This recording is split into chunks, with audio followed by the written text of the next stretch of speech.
Today, we are going to step into a world of, well, quiet elegance and timeless grace. We're going to explore how that calming feeling you get from period dramas can be more than just something you admire on screen. It can actually be a way of life. You know that feeling, right? When you're watching something like Downton Abbey or Bridgerton, and this sense of peace just settles over you. What is it about those candlelit rooms and those quiet, intentional moments that feels so right? Well, in this explainer, we're going to unravel that exact feeling and find out what the secret is. And the answer, it turns out, is all about shifting your focus. It's not really about what you have, but how you experience it. And to guide us on this journey, we're going to meet Connie. As our source so beautifully puts it, she's a woman who collects moments, not things. She's going to be our inspiration for bringing this whole aesthetic into our own lives. Okay, first up, the allure of grace. This is all about an aesthetic that goes way beyond just objects. It's about creating a world that's, measured by kindness. Just close your eyes for a second and picture it. A room bathed in that soft afternoon light, maybe the scent of old books and brewing tea in the air.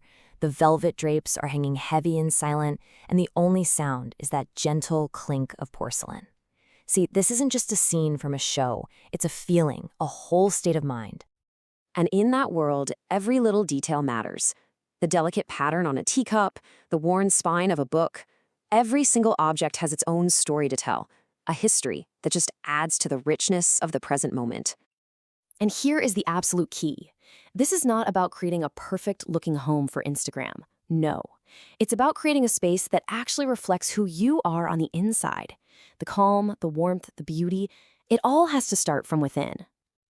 So, next, let's go inside Connie's world to really understand the meaning behind all this magic. For instance, let's take this simple act of drinking a cup of tea. For Connie, it's an opportunity, a chance to connect with a tradition of craftsmanship that goes back centuries. Her Spode china isn't just a bunch of dishes, it's a real, tangible link to a history of care and attention to detail. Now, you might be thinking that Connie's very intuitive approach is, a world away from the calculated techniques of a professional set designer. But as you can see here, they're actually two sides of the same coin. Both of them are trying to create a specific feeling, a particular atmosphere, and it turns out they're using the exact same tools to do it. So, what are these secret tools? Well, in our next section, we're going to go behind the scenes and uncover the set designer's blueprint for creating that incredible sense of timeless elegance. What if I told you there was a secret code, a hidden language that set designers use to create that feeling of comfort and security we all crave? Well, guess what? There is, and right now we are going to crack it. It really all comes down to a few key principles, things drawn from centuries of art and design history. You've got the balanced symmetry of the Georgian era, which our brains are just hardwired to see as safe and stable. And then there's the honest craftsmanship of the arts and crafts movement. Each element plays a huge role in creating that feeling of timelessness and authenticity. And then, when you add in a touch of modern cinematography, that warm, inviting glow of candlelight, you have a recipe for pure magic. And here it is, the design cipher. This is basically the secret formula that set designers use to get a specific emotional response from you, the viewer. Just look at the clear connection between each design move and the feeling it creates. Symmetry, that gives you a sense of order and security. Layered textures, add warmth and realism.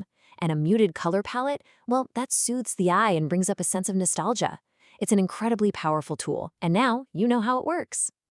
All right, section 4 is all about connecting set to self. We're going to see how our personal practices can actually mirror these big professional principles.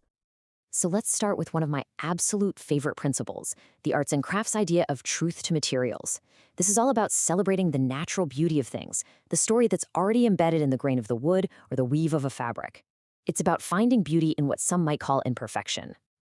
And this is where Connie's wisdom just absolutely shines. As she puts it so perfectly, a scratch on the table isn't damage, it's narrative. I mean, wow. It's a reminder of all the meals, all the conversations, all the laughter that have happened around that table. It's a story, and it's a really beautiful one. So you see, this isn't about following some trend or just copying a look from a magazine. It's about tapping into a deeper set of principles, the very same ones that the pros use to create those timeless, elegant spaces. It's about creating a home that is a true reflection of who you are. And now for the best part. In our next section, we're going to give you a practical toolkit for elegance. These are simple, actionable steps that you can literally start using today. Ready? Okay, here are your 6 steps to everyday grace. First, find a heritage anchor, one meaningful object that really sets the tone. Could be your grandmother's armchair or a cool lamp you found at a flea market. It tells the room's story. Number 2, layer textures, not clutter. Think about the contrast between soft wool and cool linen, or the feel of a well-worn book in your hands. It's all about making a space feel real and inviting. Third, embrace a restrained color palette. Soft, muted tones create a sense of calm, and just let the beauty of your object shine through. Fourth, celebrate patina. That little bit of wear and tear tells a story, it adds character, and it proves something is loved. Fifth, create micro-rituals. Turn everyday activities like making your morning coffee or arranging some flowers into these mindful moments of beauty and intention. And finally, number 6, light with purpose. Avoid those harsh overheads. Use warm, soft lighting from lamps to create a cozy, inviting atmosphere that feels like a hug. And this all brings us to our final and maybe most important idea. The secret is intention.